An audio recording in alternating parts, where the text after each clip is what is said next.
Any further discussion from the board? Any public comment? I did a public records request on salaries and administrative expenses, etc. I got back information, just general stuff, lunches, takeouts by the staff. They went here and had lunch. They brought food in someplace, this, that. So then I asked for a backup to that, for those. To my knowledge, there is no backup. And I reminded the staff that, and this is your problem, not mine. They work for you. In the business world, when you submit an expense to be reimbursed, entertainment expenses, lunches, stuff like that, booze, hospitality room, stuff like that, you need to put down who was there, what the purpose of it was, keep the records so there's a trail. So it doesn't look like, especially if you're having it at the Java Cafe here and you're putting money in his pocket. So just as a word of advice, from an audit standpoint, the IRS, et cetera, you really ought to keep your books here, the way the staff does their business, Mr. Lambert.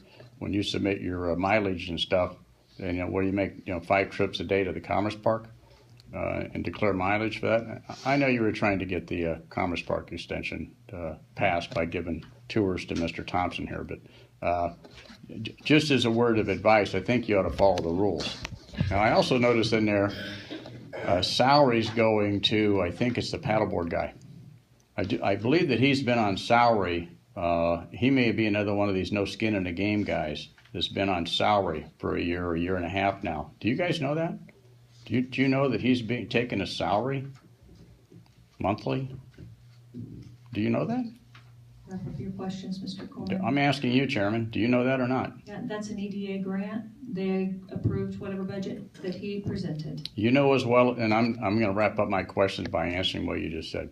You know and I know. It wasn't a question. I'm just going to make this statement. Everybody knows. The EDA, they don't have a staff. They have nobody over there. So when you're the one that made the application to them, you're the one that put the budget into them, they didn't even know how it was broken down.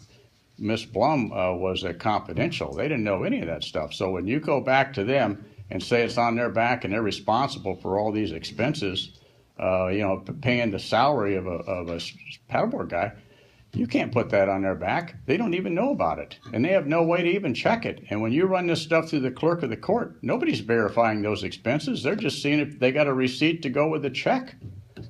So which goes right back to this incubator thing. IDA, all of that money. There's nobody in the IDA that's verifying if those marketing expenses really went for the purposes of what they were supposed to, and you have 3 or 4 separate accounts that have to be verified. Nobody's doing it. Thank you. We had the same comments at the last meeting, and we addressed your comments at the, please take your seat. We addressed your comments at the last meeting. Those are incorrect, false statements. We also outlined for you, take your seat. We outlined for you at the last meeting how